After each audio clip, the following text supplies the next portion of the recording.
Eh bien salut à tous et bienvenue sur GamerTech. On se retrouve aujourd'hui pour une nouvelle présentation d'un processeur avec ici le AMD Ryzen 3 3200G. Alors c'est un processeur plutôt orienté en entrée de gamme puisqu'il est proposé aux alentours des 100 € et ici un peu comme le Athlon 3000G que je vous ai présenté il n'y a pas très longtemps, on va être sur un APU, c'est-à-dire un processeur qui embarque directement une puce graphique et qui va donc nous permettre de jouer sans forcément avoir une carte graphique dédiée. Alors évidemment ça va être surtout intéressant pour les petites configurations et les petits budgets. Et dans cette vidéo, on va un peu voir ce que ce processeur a dans le ventre, puisque j'ai testé sur une quinzaine de jeux en 1080p. Alors comme d'habitude pour ce type de vidéo, n'hésitez pas un peu à me dire dans les commentaires les jeux qui vous intéressent, et surtout s'il y a d'autres processeurs ou d'autres cartes graphiques qui vous intéressent, et j'essaierai de vous les présenter de la même façon. Évidemment aussi, en fin de vidéo, n'oubliez pas de mettre un petit pouce bleu si la vidéo vous a plu, et n'oubliez pas non plus de vous abonner et d'activer les notifications pour ne pas rater les prochains benchmarks.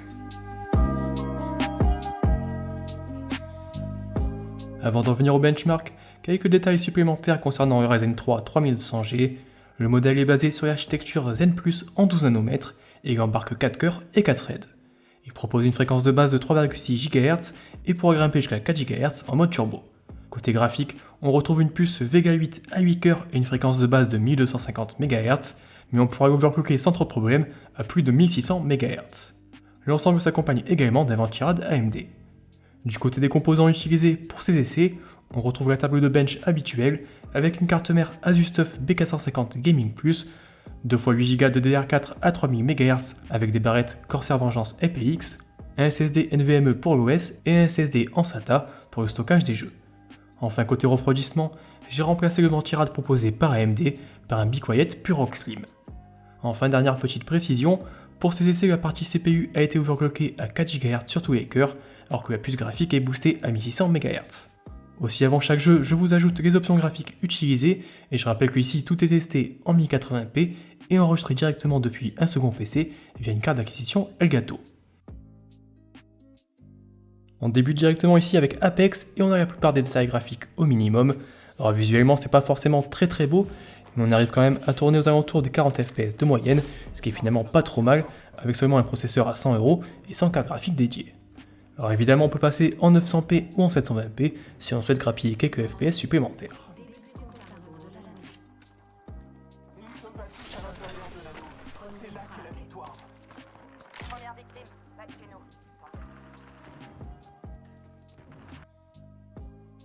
Deuxième essai avec Battlefield 5, là encore avec des détails graphiques au minimum, et le jeu tourne aussi aux alentours des 40 FPS de moyenne, avec des FPS minimales qui descendent à 28 FPS. Alors on reste encore un peu loin du seuil des 60 FPS, mais le jeu est plutôt gourmand, et le 3200G s'en sort finalement pas trop mal.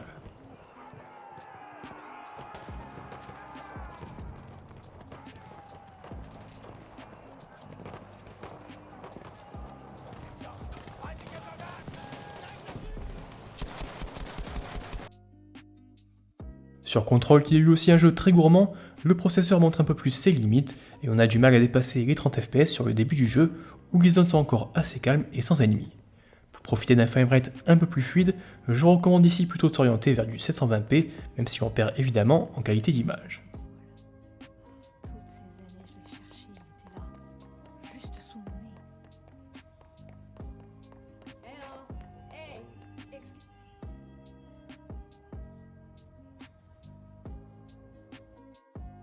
Place maintenant à CSGO et le Ryzen 3 3200G s'en sort ici beaucoup mieux.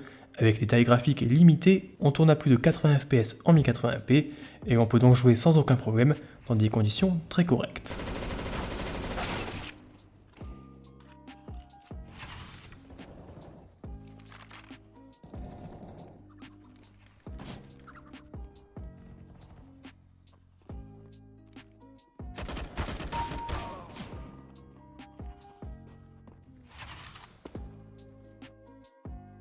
Sur le benchmark intégré de F1 2018, j'ai ici opté pour des détails graphiques moyens et je tourne aux alentours des 45-50 FPS.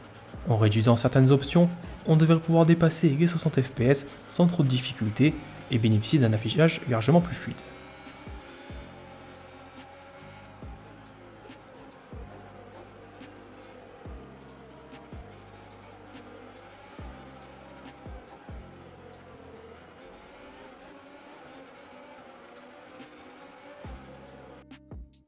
Autre benchmark intégré, celui de Far Cry 5. Alors ici le jeu est plutôt gourmand, et même en optant pour des détails au minimum, on aura du mal à dépasser les 30 FPS.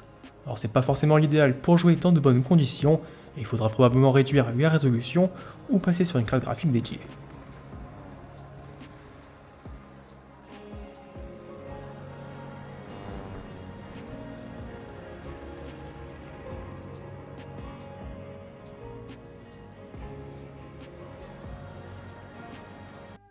Autre jeu qui devrait intéresser pas mal de monde, Fortnite. Alors ici j'ai opté pour des détails au minimum, sauf pour la distance d'affichage que j'ai laissée sur loin. En 1080p le jeu tourne à 80 fps de moyenne, avec près de 100 fps dans les bâtiments et plutôt 70 fps en extérieur. Alors ça reste parfaitement jouable, mais attention quand même en fin de partie, où on devrait avoir quand même une petite chute de fps dans le dernier cercle.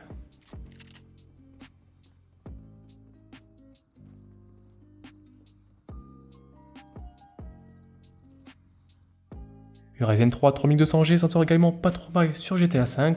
Alors ici en 1080p avec des détails en moyen, on tourne entre 60 et 90 fps et c'est donc parfaitement jouable tant au niveau de la qualité d'image que de la fluidité.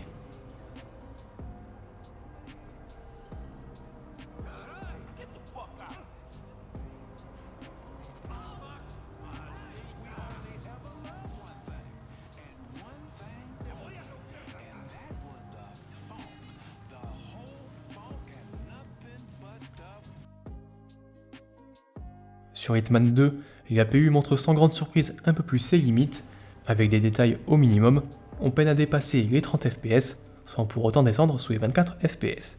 Alors ici ça reste jouable, mais encore une fois c'est pas forcément idéal.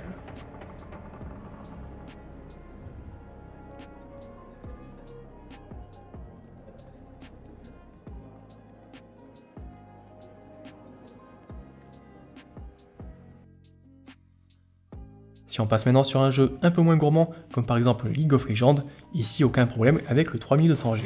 Avec des détails graphiques au maximum, on tourne à 200 fps de moyenne en 1080p, et donc aucune difficulté pour jouer dans de bonnes conditions sans se ruiner.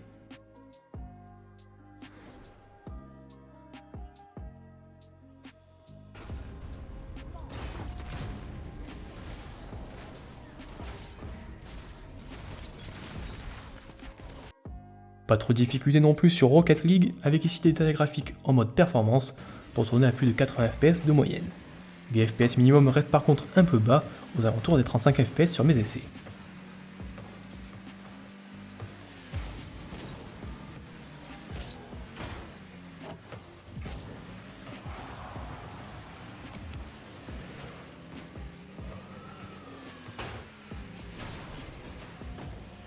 Sur Shadow of the Tomb Raider, le 3200G a vraiment du mal à suivre la cadence sans une carte graphique dédiée.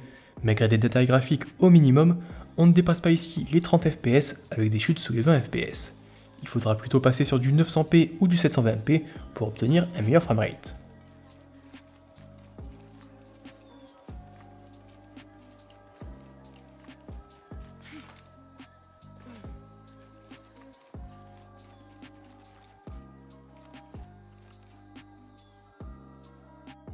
J'ai aussi pu tester ce Ryzen 3 3200G sur la bêta de Valorant. Alors ici le jeu est plutôt bien optimisé et on tourne à plus de 100 fps de moyenne avec des tailles graphiques faibles. Encore une fois, le processeur s'en sort vraiment très bien sur les titres compétitifs et c'est vraiment l'idéal si vous disposez d'un budget serré.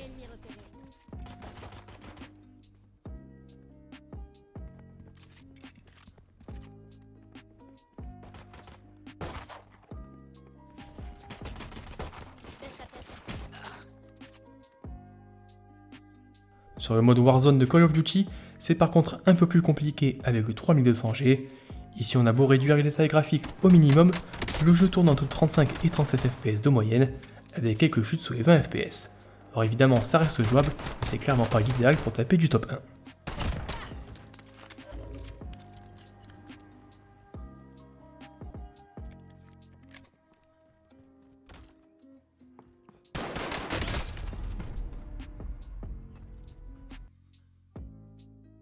Enfin on termine avec The Witcher 3, ici aussi sans carte graphique il ne faudra pas s'attendre à des miracles, mais on peut tourner à plus de 30 fps de moyenne en réduisant les détails graphiques et toujours sur du 1080p.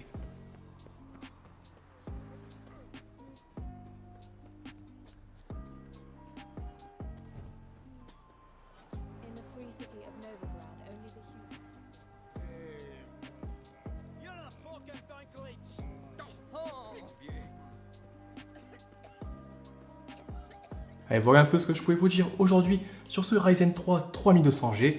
Donc comme on l'a vu, vraiment ça permet de jouer en 1080p sans trop de problèmes, même si évidemment il faudra faire quand même quelques concessions au niveau des détails graphiques.